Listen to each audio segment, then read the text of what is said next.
Maya Johnson had $1 left to her name when she made the decision that would change everything. The Hells Angel standing next to the broken Harley looked terrifying. Massive frames, tattoos covering every inch of visible skin, patches that made grown men cross the street. His phone was dead, his wallet was gone, his mother was dying in a hospital 2 hours away. Maya stared at her last dollar bill. She needed it for tomorrow's bus fare to work. Without it, she'd have to walk 8 miles and risk losing her job. But this stranger needed gas money to reach his mother before it was too late. Maya walked over and handed him her final dollar without saying a word. What she didn't know was that this single act of kindness would bring someone to her door the very next day. Someone who would prove that when you give everything you have to help a stranger, the universe has a way of giving everything back. Tomorrow, her world would change forever. But first, let's see what led Maya to that gas station on what should have been the worst night of her life. 24 hours earlier, Maya's alarm screamed at 5 a.m. in her cramped studio apartment in East Oakland. The water stain on the ceiling had grown bigger overnight. She checked her phone. Account balance $1.47. Rent was due tomorrow. She was $200 short. Maya worked 2 jobs that barely kept her afloat. Morning shift at Henderson's Diner, where she'd been Employee of the Month 6 times, but still made $2.13 an hour, plus whatever tips customers felt generous enough to leave. Evening shift at Pine Grove Senior Care Center, where she genuinely loved the elderly residents who had become like family to her. The nursing school acceptance letter stared at her from the refrigerator, pinned there for 2 years like a cruel joke. Tuition, $15,000. At her current savings rate of maybe $50 a month, she'd be 40 before she could afford it. Her dreams felt as far away as the moon. Her mother called from Atlanta every Sunday with the same gentle suggestion.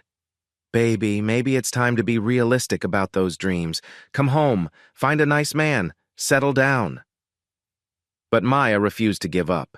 Every elderly resident she helped bathe, every customer she served with a genuine smile despite their sometimes cruel comments about her neighborhood, her accent, her dreams, it all fed her determination to become a nurse someday. At the diner that morning, she watched Mr. Rodriguez count pennies for his usual coffee. The elderly man's hands shook as he came up 15 cents short. Maya had seen this routine 3 times this week. Without hesitation, she pulled $1 from her tip jar and slid it across the counter. "Coffee's on me today, Mr. Rodriguez." His weathered face lit up with gratitude. "Mija, you're too kind. I'll pay you back." They both knew he wouldn't. They both knew she didn't expect him to. Her co-worker Jennifer shook her head as she watched the exchange. "Girl, you can't save everyone when you're drowning yourself. That $1 could have been your lunch money." Maya shrugged. "He needed it more than I needed lunch." But Jennifer was right. Maya's stomach had been growling for 2 hours. She'd eat the free crackers from the condiment station and call it breakfast. At Pine Grove that evening, Maya stayed late helping Mrs. Patterson write a letter to her estranged son in Portland. The 84-year-old woman had been trying to reconnect with her only child for months, but her arthritis made writing nearly impossible. "You don't have to stay, sweetheart," Mrs. Patterson whispered. "I know you don't get overtime for this." "Some things are more important than money," Maya replied, gently guiding the elderly woman's hand across the paper. The letter was simple but heartfelt. "I'm sorry we fought. I love you. Please come home before it's too late, Mrs." Patterson had tears in her eyes as Maya sealed the envelope. "You're like the daughter I never had." Maya's heart broke a little. Mrs. Patterson was like the grandmother she'd lost 5 years ago. The weight of everyone else's problems pressed down on Maya's shoulders as she finally left work at 9 p.m. The eviction notice taped to her apartment door that morning felt like a ticking bomb. Her car insurance had lapsed because she couldn't afford the renewal. Her phone service was hanging by a thread. Maya had been walking to work to save the $2 bus fare, using that money instead to buy a small coffee that she nursed for hours while studying nursing textbooks at the diner during slow periods. She was one crisis away from losing everything, one missed shift from homelessness, one emergency from complete financial collapse. But Maya kept giving anyway, to Mr. Rodriguez, to Mrs. Patterson, to anyone who needed her help more than she needed her last few dollars. Her friends called her naive. Her mother called her foolish. Her co-workers called her too kind for her own good. Maya called it being human. That evening, counting her tips from both jobs, Maya stared at her final dollar in quarters and dimes. One crumpled bill that represented the difference between eating tomorrow and going hungry. Between taking the bus to work and walking 8 miles in whatever weather awaited. She needed this dollar for tomorrow's bus fare. Without it, she'd have to walk to both jobs, risking being late, risking getting fired from the only income keeping her barely afloat. Maya folded the dollar carefully and put it in her pocket. She'd use it for gas instead. Just enough to get to the grocery store and back, maybe pick up some discount bread and peanut butter to stretch through the week. As she walked to her beat-up Honda, Maya couldn't shake the feeling that something was about to change. She just had no idea how right she was. What Maya didn't know was that in less than an hour, she'd face the biggest decision of her life. A choice between her last dollar and a stranger's desperate need. A choice that would test everything she believed about kindness, sacrifice, and what it really means to help others when you can least afford to help yourself. That's when a phone call changed everything, and put Maya on a collision course with the most important decision of her life. Maya's phone buzzed as she reached her Honda in the Pine Grove parking lot. The caller ID showed Jennifer from the diner. "Maya, thank God you answered. It's Mrs. Patterson. She collapsed in her apartment. The paramedics just took her to the county general. She keeps asking for you." Maya's heart dropped. Mrs. Patterson lived alone in a tiny apartment 3 blocks from the care center. No family nearby, no emergency contacts except Maya. "What happened?" Maya asked, already fumbling for her car keys. "Her neighbor found her on the kitchen floor. Looks like she fell trying to reach something on a high shelf. She's conscious but scared. Maya, she won't let them treat her until she sees you. She thinks she's dying and wants to say goodbye." Maya's hands shook as she tried to start her car. The engine turned over weakly, coughed, then died. She tried again. Nothing. "I'll be right there," Maya promised, though she had no idea how. On the 4th try, the engine finally caught. Maya's gas gauge needle sat firmly on empty, a red warning light glowing ominously on her dashboard. She had maybe 10 miles left in the tank if she was lucky. County General Hospital was 12 miles away. Maya stared at her last dollar bill. She could put it in her tank, maybe buy half a gallon of gas. Enough to reach the hospital, but definitely not enough to get back home. And tomorrow she'd have no bus fare, no way to get to work. But Mrs. Patterson needed her. Maya drove toward County General, watching her gas gauge like a countdown timer. Every mile felt like borrowed time. The engine started sputtering as she pulled into the Shell station at the halfway point. She had no choice. That dollar was going into her tank. Maya parked at pump number 4, under the harsh fluorescent lights. The station looked deserted except for a teenage clerk behind bulletproof glass and a massive figure hunched over a motorcycle near pump 2. Even from a distance, the man looked dangerous. Black leather vest covered in patches that Maya couldn't read but somehow understood meant trouble. His shoulders were broad enough to block out the neon sign behind him. Tattoos covered every visible inch of skin. Maya tried to ignore him as she prepared to pump her measly dollar's worth of gas. But then she heard him curse loudly and kick his motorcycle. The bike was beautiful, a sleek black Harley-Davidson that probably cost more than Maya made in a year. But it wasn't starting. The man pulled out his phone, stared at the black screen, then shoved it back in his pocket with obvious frustration. Maya watched him approach the station window. Through the glass, she heard fragments of conversation. "I need gas, but the card reader's down," the clerk said, pointing to a handwritten sign. "Cash only after 9 p.m. The massive man patted his vest frantically, checked every pocket twice. "I don't have cash. My wallet's gone. Someone must have taken it at the bar." "Sorry, man. Can't help you." Maya saw the exact moment desperation replaced anger on the stranger's face. He stared at his dead phone, then back at his motorcycle, then toward the dark road leading out of the city.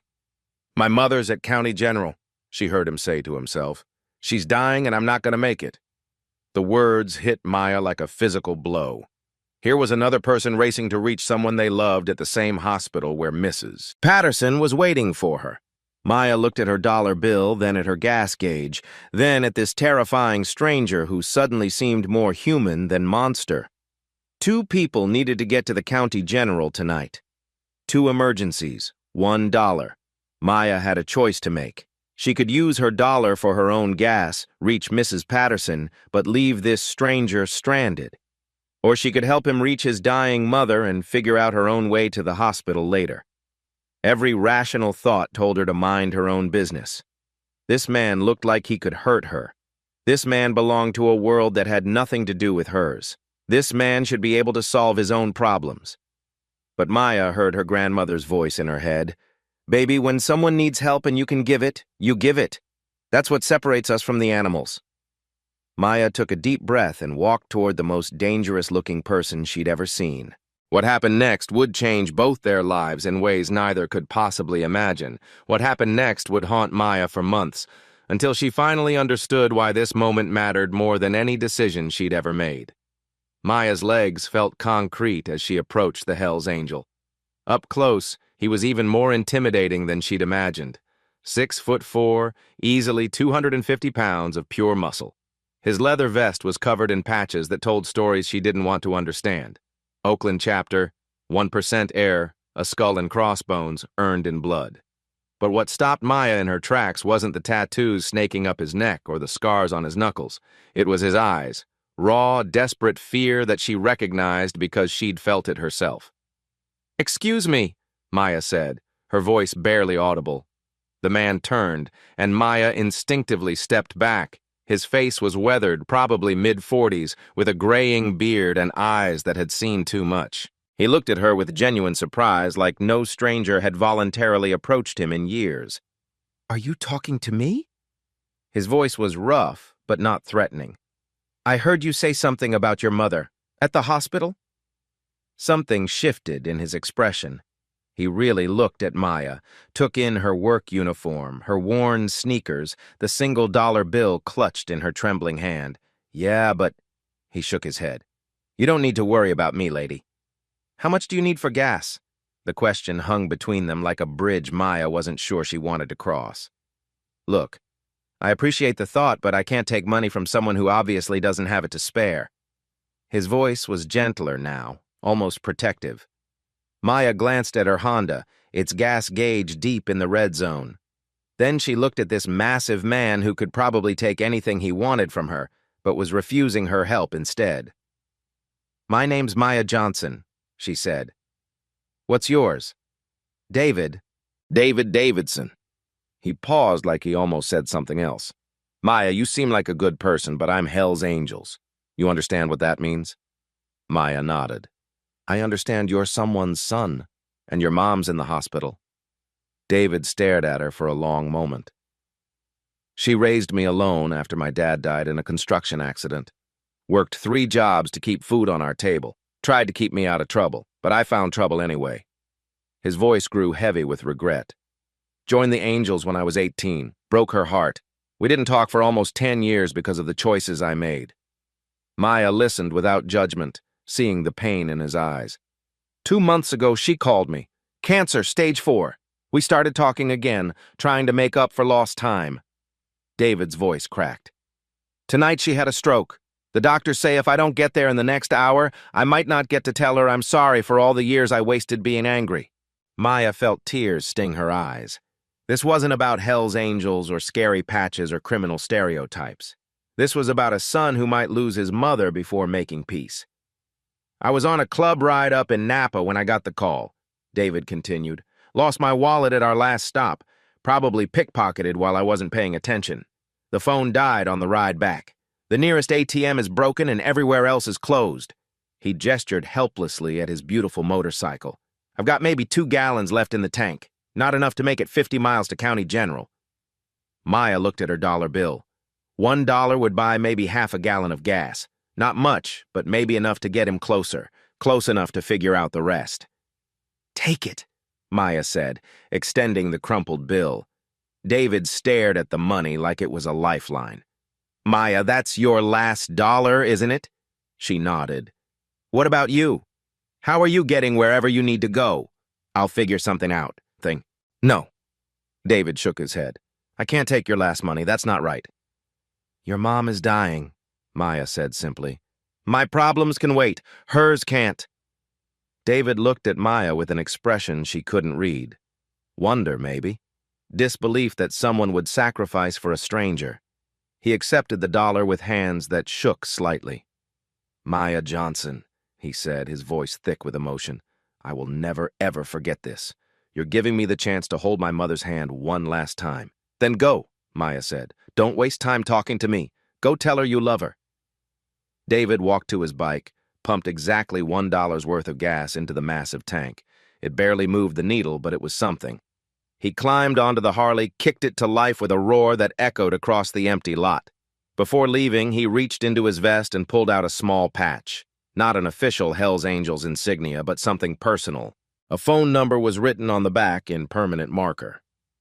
"Maya, if you ever need anything, and I mean anything, you call this number. What you just did, it's the kindest thing anyone's ever done for me." "Just get to your mom," Maya said. David nodded, revved his engine, and disappeared into the night, his taillight growing smaller until it vanished completely. Maya stood alone under the fluorescent lights, holding an empty wallet and watching the road where David had disappeared. She'd just given her last dollar to a Hells Angel she'd never see again. Her rational mind screamed that she'd made a terrible mistake. That dollar represented tomorrow's bus fare, her only way to get to work. Without it, she'd have to walk 8 miles each way, risking being late, risking getting fired. But her heart felt lighter than it had in months. Maya returned to her Honda and turned the key. Nothing. The engine didn't even try to turn over this time. She was officially stranded at a gas station with no money, no gas, and no way to reach Mrs. Patterson. She pulled out her phone to call a cab, then remembered she didn't have money for that either. Maya started walking toward County General, 12 miles away in the darkness. Her feet hurt before she reached the first mile marker, but she kept going. Mrs. Patterson was waiting. Mrs. Patterson needed to see a familiar face. As Maya walked through the empty streets, she thought about David racing through the night to reach his dying mother. She hoped that dollar had been enough to get him there. She hoped he'd made it in time to say goodbye. Maya had no idea that the decision she'd just made would bring someone to her door tomorrow who would change her life forever. She just knew that tonight, she'd done the right thing. And sometimes, doing the right thing is its own reward. What Maya didn't know was that David had just made it to his mother's bedside with minutes to spare, and he was already making plans that would change her life forever. Maya's 12-mile walk to County General took 3 hours. Her feet were blistered by the time she reached the hospital's automatic doors at midnight. She found Mrs. Patterson in room 314, looking small and fragile. The elderly woman's face lit up when Maya appeared. "Maya, sweetheart," Mrs. Patterson whispered. "I knew you'd come. The nurses said visiting hours were over, but I told them my granddaughter would find a way." Maya took her hand gently. The fall had been minor, a sprained ankle and bruised ribs. Mrs. Patterson would recover completely. "You walked here, didn't you?" Mrs. Patterson asked, noticing Maya's exhausted state. "Family shows up," Maya said simply. At dawn, Maya faced another 12-mile walk home. No car, no money for a cab, no friends to call. Halfway home, a black motorcycle pulled up beside her. But this wasn't last night's scene. The man climbing off wore an expensive business suit, polished shoes, and looked completely transformed. It took Maya a moment to recognize David. "Maya Johnson?" He looked professional, sophisticated. Only his voice remained the same. "David, you look different. I wanted to thank you properly." He handed her a white envelope. Inside, $100 bills and a handwritten note. "Maya, because of your kindness, I made it to the hospital with 20 minutes to spare. I got to hold my mother's hand as she passed peacefully this morning. I got to tell her I loved her, and that I was sorry for all the wasted years. You gave me the greatest gift anyone can give, the chance to say goodbye. This can never repay what you did, but please accept it with my deepest gratitude. David Davidson." Maya read the note twice, tears filling her eyes for David's loss. Then she folded the money back and pushed it toward him. "I can't take this." David looked shocked. "Maya, you don't understand. I researched you last night. You're facing eviction. Your car broke down. You walked 12 miles to help someone who isn't even family. This money could solve everything." "I didn't help you for money," Maya replied. "I helped you because you needed help." But Maya, you have no idea who I am. I'm the CEO of Davidson Technologies. That $1,000 is nothing to me, but what you gave me was priceless. Then we're even, Maya said. You got to say goodbye to your mom. I got to help someone who needed it. No money required. David stared at her in amazement. I've never met anyone who turned down money they desperately needed. Then you've been hanging around the wrong people, Maya said with a smile. David laughed, the first genuine laugh she'd heard from him. Maya Johnson, I have a proposition for you. Not charity, not guilt money, but a real opportunity. Maya studied his transformation from Hell's Angel to executive. What kind of proposition? The kind that could turn your kindness into something bigger than either of us imagined. Are you free for lunch today? Maya realized her $1 decision had opened a door she never knew existed. But David Davidson wasn't just any Hell's Angel, and his proposition would reveal a secret that could transform Maya's entire understanding of wealth, power, and brotherhood. That morning, Maya Googled David Davidson CEO on her cracked phone screen.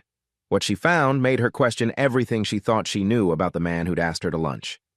David Davidson, 46, CEO and founder of Davidson Technologies.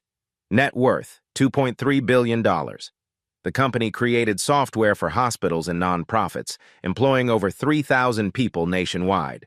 But the photos showed a clean-shaven man in expensive suits. No mention of motorcycles. Nothing about Hell's Angels membership. The two versions of David seemed like completely different people. Maya dug deeper, finding obscure motorcycle magazine interviews where David mentioned his weekend brotherhood and staying connected to real people. One quote stood out. The boardroom teaches you about power. The road teaches you about humanity. A Forbes article described his unconventional leadership style and mysterious Saturday disappearances. Employees called him demanding but fair, someone who remembered every worker's name and story. Over the next few hours, Maya noticed strange coincidences. Her landlord called, saying someone had paid her overdue rent anonymously. Pine Grove's director mentioned a generous donation that covered Mrs. Patterson's entire medical bill. Henderson's Diner received its biggest catering order ever, a corporate event for 200 people. Maya suspected David's involvement but couldn't prove anything. At 1 p.m., Maya arrived at the address David had given her, a small family restaurant in her own neighborhood. She expected to find him in CEO attire, but instead, David wore simple jeans and a plain t-shirt, looking surprisingly normal. I wanted to meet on your turf, he explained. Not some fancy downtown place where you'd feel uncomfortable. Maya studied his face, trying to reconcile the Hell's Angel from last night with the billionaire from this morning with the regular guy sitting across from her now. David, I have to ask, who are you really? David smiled. That's exactly what I want to talk to you about. Maya, I need to tell you something about my company that never makes it into the Forbes articles. He slid a folder across the table. Davidson Technologies isn't just about software. For the past 3 years, we've been developing something called the Community Heroes Initiative. Maya opened the folder, seeing documents that made her pulse quicken. We identify people who consistently help others despite facing their own struggles. People like you. Then we offer them resources to amplify their impact in ways they never imagined possible. What kind of resources? David's expression grew serious. The kind that could change your life and give you the power to change thousands of others. But first, I need you to understand something about why I really ride with the Hell's Angels. Maya leaned forward, sensing that whatever David said next would explain everything. The truth about David Davidson's double life would shock Maya more than his wealth ever could, and reveal a secret that would change everything she thought she knew about helping others. Maya studied the documents in the folder. Everything looked legitimate. Scholarship programs, community health initiatives, business development grants. But something nagged at her. David, this is incredibly generous, but I have to ask, why does a tech billionaire care so much about finding good people in poor neighborhoods? David's expression shifted. The confident CEO facade cracked, revealing something vulnerable underneath. Because I used to be one of those people, Maya, and someone like you saved my life once. He leaned back in his chair, looking suddenly older. I wasn't born rich. I grew up 4 blocks from here in the Eastmont projects. My mother worked as a hospital janitor, pulling double shifts to keep food on our table after my dad died. Maya listened intently, seeing a completely different side of this complex man. By 16, I was running drugs for the local Hells Angels chapter. Not because I was tough, because I was hungry and angry, and they offered me brotherhood when I had nothing else. David's voice grew heavy with memory. When I was 18, I got arrested for aggravated assault, looking at serious prison time. My public defender was this young black woman, maybe 25 years old, working for legal aid. Maya felt something shift in the conversation's direction. She could have just processed my case like everyone else, but she didn't. Her name was Angela Williams. She stayed late, visited me in county lockup, helped me understand that I wasn't just throwing away my life. I was destroying my mother's last hope. David pulled out his phone, showing Maya a faded newspaper photo. A young black woman in a graduation cap and gown, smiling confidently. Angela convinced the judge to give me community service instead of prison. But here's the thing. She did it for free. She was making barely $30,000 a year, could have taken a corporate job for triple the salary, but she chose to fight for people like me. Maya stared at the photo, recognizing something familiar in Angela's determined expression. She saw past what I looked like, past my mistakes, past everyone else's assumptions about what a Hell's Angel could become. Just like you did last night. What happened to her? Maya asked, though she dreaded the answer. David's voice broke slightly. 3 years after she saved me, Angela was killed by a drunk driver, 28 years old. She was driving home from the legal aid office at midnight, working late on another case, another kid who needed someone to believe in them. He slid the newspaper clipping toward Maya. The headline read, "Legal aid attorney dies in traffic accident." By then, I'd already started my company, was making good money, but I never got to thank her properly, never got to show her what her faith in me had created. Maya felt tears building as the pieces clicked together. The Community Heroes Initiative isn't just about finding good people, Maya. It's about making sure that people like Angela, people like you, don't die unrecognized and unrewarded for the lives they change. David's voice grew emotional. Angela saved me when she had every reason not to. You helped me when you had every reason to be afraid. I can't bring Angela back, but I can make sure your story ends differently. Maya processed this revelation. So this isn't really about me at all. This is about honoring her memory. No, Maya, this is about honoring both of you. David leaned forward intensely. But there's something else you need to understand about why I never left the Hells Angels. He pulled out another photo, this one showing a group of tattooed bikers in business suits, standing in front of a construction site. I didn't abandon my brothers when I got successful. I brought them with me. 17 members of my Oakland chapter now work for Davidson Technologies. We use the same values that drew us together, loyalty, brotherhood, protecting each other, but we've redirected them toward building instead of destroying. Maya stared at the photo in amazement. Every Saturday, we still ride together. But now we ride to build wheelchair ramps for disabled veterans. We organize toy drives for kids in foster care. We provide security for women's shelters. We mentor at-risk teenagers who remind us of who we used to be. David's voice filled with pride. The same brotherhood that taught me violence also taught me loyalty. Angela Williams showed me how to redirect that loyalty towards something bigger than myself. Maya felt her worldview expanding. You're using your wealth and your club connections to lift up people like Angela helped you. Like we both came from, David corrected. The difference is I got lucky breaks. You create your own breaks by choosing kindness over self-preservation. He opened another folder, revealing documents that made Maya's breath catch. Maya, Davidson Technologies employs 43 former gang members, 67 people with criminal records, and 156 people who grew up in poverty. We pay above market rate and provide free education benefits because we understand that potential doesn't always come in the packages society expects. Maya realized she was looking at something unprecedented, a Fortune 500 company built on second chances and genuine brotherhood. Last night, when you approached me at that gas station, I saw Angela in you. The same willingness to help someone society told you to fear. The same choice to see humanity instead of stereotypes. David slid a final document across the table, a contract that would change Maya's life forever. This isn't charity, Maya. This is Angela Williams's legacy. filtered through everything the Hells Angels taught me about loyalty, and invested in someone who proves that kindness isn't weakness. It's the strongest force in the world.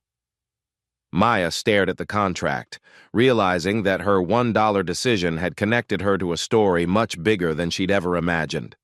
Maya's decision would determine not just her future, but whether Angela Williams' legacy would live on or die with her memory. Maya stared at the contract, her hands trembling slightly. The weight of Angela's story, David's transformation, and her own struggling reality crashed together in her mind. "David, I need to understand exactly what happens if I sign this." David opened a comprehensive portfolio. "First, you start nursing school at UCSF next month. Full scholarship, all expenses paid. But this isn't just about getting your degree." He showed her detailed architectural plans. "We're building a state-of-the-art community health clinic right here in East Oakland. You'll do your clinical rotations there, learning from some of the best doctors in California." Maya studied the blueprints. The facility was beautiful, modern, welcoming, designed specifically for families who'd never felt comfortable in traditional medical settings. After graduation, you become the clinic's community health director. Not just a nurse taking orders, but the person who designs how we serve this neighborhood. You'll have a team of nurses, social workers, and outreach specialists working under your direction. David's enthusiasm was infectious. "But Maya, that's just the beginning. We want you to help us replicate this model nationwide. You'd travel to underserved communities across the country, training other women like you to become health leaders in their own neighborhoods." He showed her a map dotted with planned locations. Detroit, Newark, Phoenix, New Orleans, Birmingham, all places where someone with your heart and training could transform thousands of lives. Maya's head spun. "You're talking about a career I never dreamed was possible.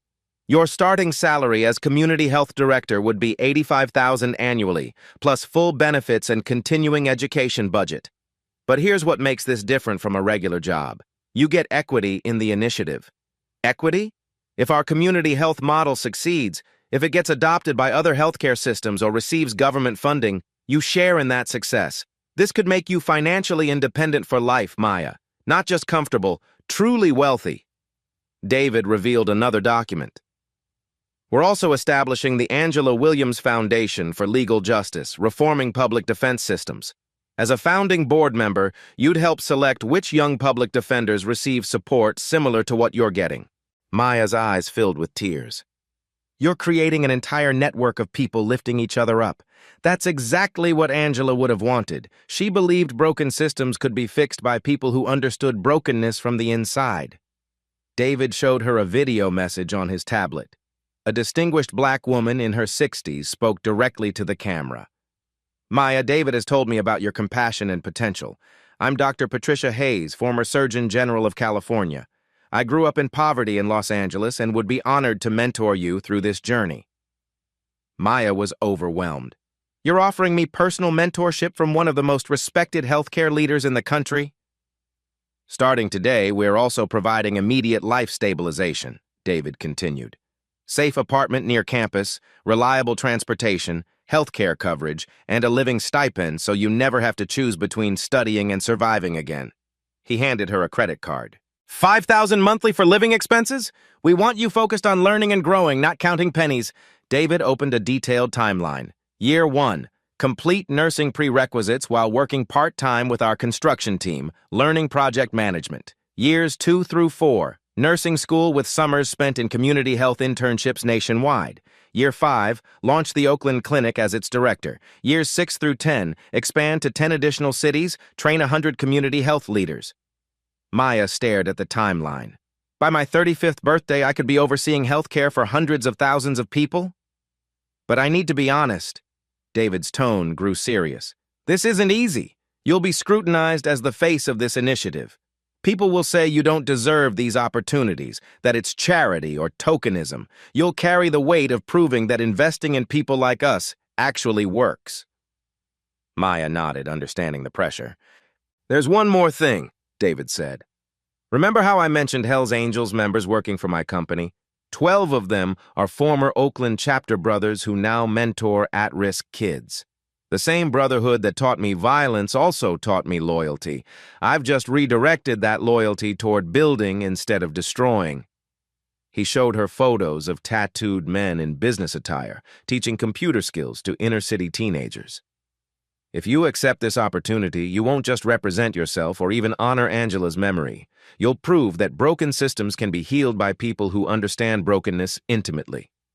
David closed all the folders and looked Maya directly in the eye. I can't make this decision for you. I can only tell you that Angela Williams took a risk on an angry kid who'd given her no reason to believe in him. Last night, you took a risk on a Hell's Angel who'd given you every reason to be afraid. He paused. Both risks paid off in ways the risk-takers never lived to see fully. Now I'm asking you to take a risk on yourself. Maya looked around the small restaurant where she'd eaten countless cheap meals, at the neighborhood where she'd struggled for years, at the contract that could lift her out of poverty forever. But more importantly, she saw the possibility of becoming someone who could lift others, someone who could turn her experience with struggle into expertise in solving it. David, if I sign this, I'm not just accepting help. I'm accepting responsibility to help others the way Angela helped you, the way you're helping me. David nodded solemnly. That's exactly right.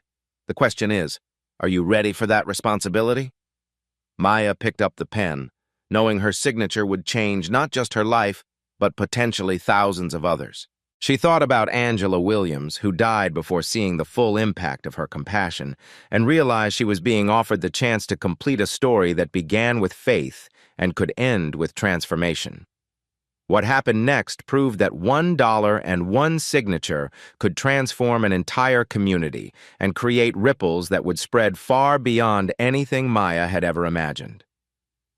6 months later, Maya's personal transformation.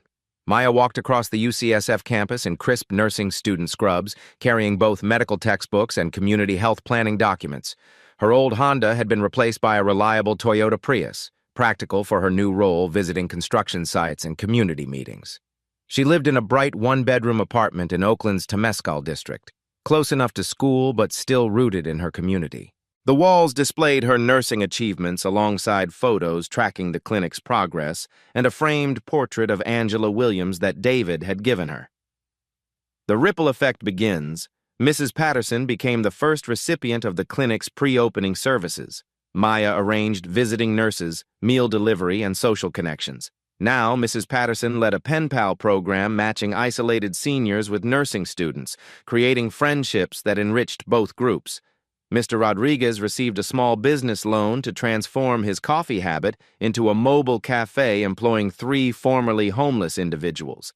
He parked outside the construction site daily, providing updates to curious neighbors while serving workers and community members.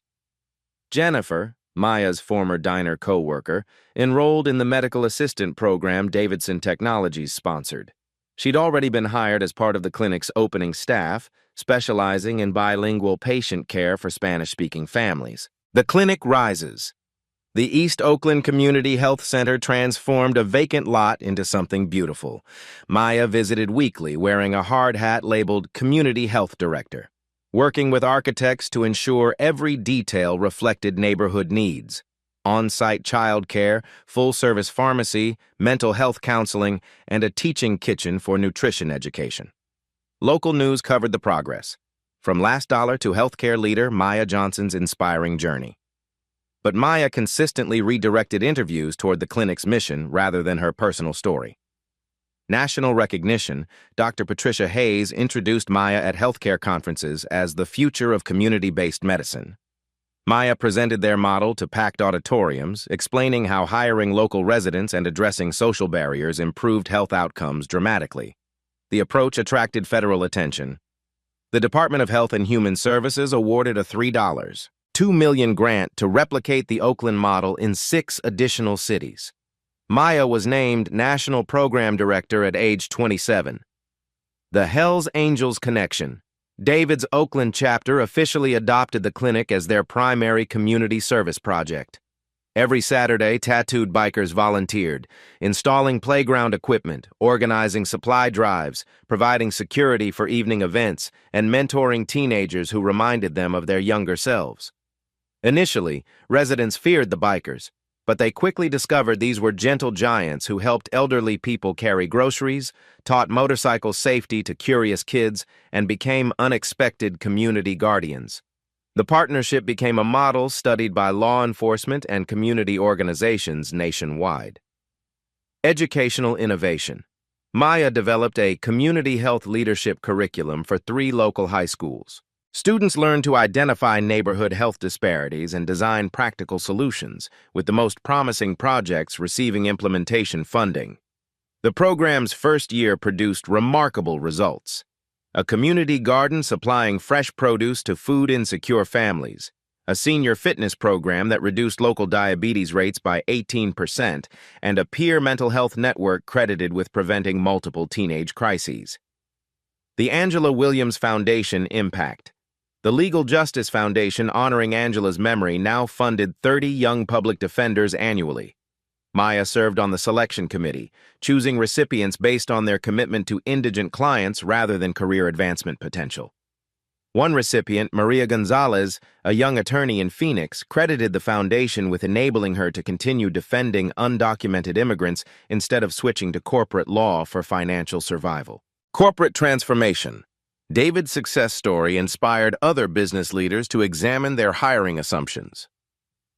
Davidson Technologies' second chance employment practices were studied by Harvard Business School as a replicable model. 4 other Fortune 500 companies adopted similar programs, collectively hiring over 1,200 people with criminal backgrounds or poverty histories. The recidivism rate among their employees dropped to virtually 0. International recognition. The World Health Organization invited Maya to Geneva, where she addressed delegates from 60 countries about community-led healthcare innovation. Her core message resonated globally. Effective health systems must be designed by the people they serve. 2 African nations requested technical assistance implementing similar models in urban areas. Maya spent 3 months training local leaders, discovering that compassion and determination transcend cultural boundaries. Full circle moment.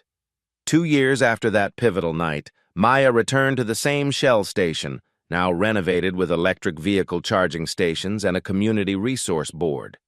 She pumped gas into her Prius, marveling at the transformation. A young mother at the next pump counted the change worriedly. Maya approached her with genuine warmth. Need help with gas money?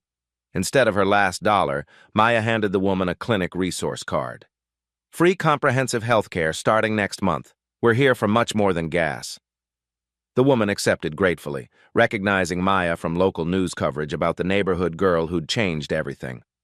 Maya realized she'd become what David was that night. Someone with real power disguised as simple kindness.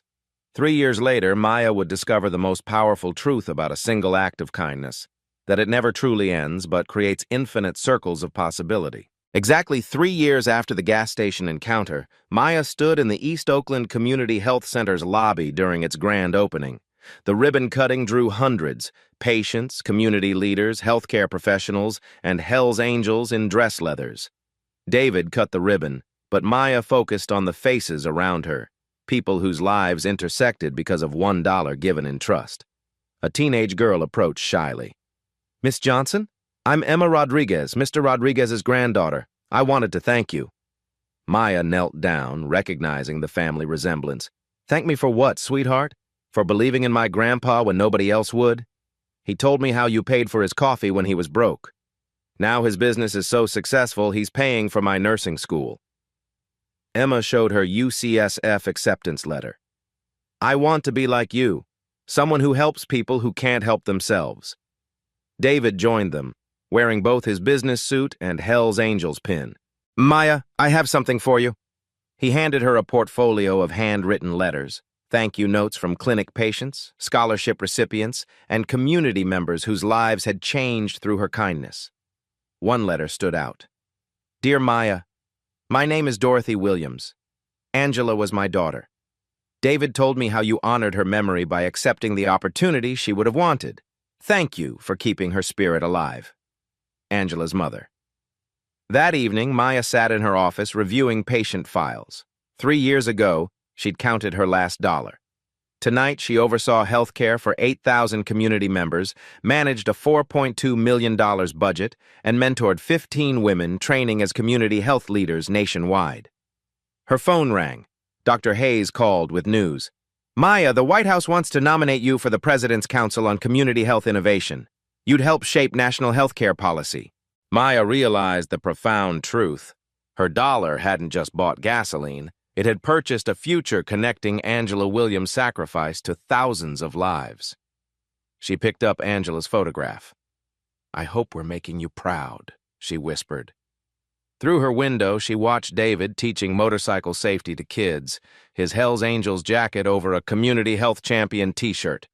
Mrs. Patterson walked by with her pen pal group, carrying flowers for Angela's memorial garden. The girl who'd used her last dollar to help a dangerous stranger had become the woman who proved broken systems could be healed by people who understood brokenness, and that the most powerful investment wasn't in stocks or property, but in human potential disguised as everyday kindness. Maya's story proves that the smallest acts of courage can create the biggest changes. When we choose compassion over fear, when we see humanity instead of stereotypes, when we trust strangers who society tells us to fear, we don't just help one person, we start revolutions. Think about the angels in disguise around you, the person whose appearance makes you uncomfortable but whose need is real, the stranger whose story you don't know but whose pain you recognize. These moments of choice happen every day. Your kindness matters. Your courage creates ripples. Your willingness to see past surfaces can literally change the world. If Maya's story touched your heart, hit that like button to spread hope. Subscribe to see more stories proving ordinary people do extraordinary things when they choose love over fear. Share this with someone who needs to remember that Hell's Angels can be heroes, billionaires can be humble, and $1 given from an empty pocket can fill countless lives with possibility. Be the Maya who gives anyway.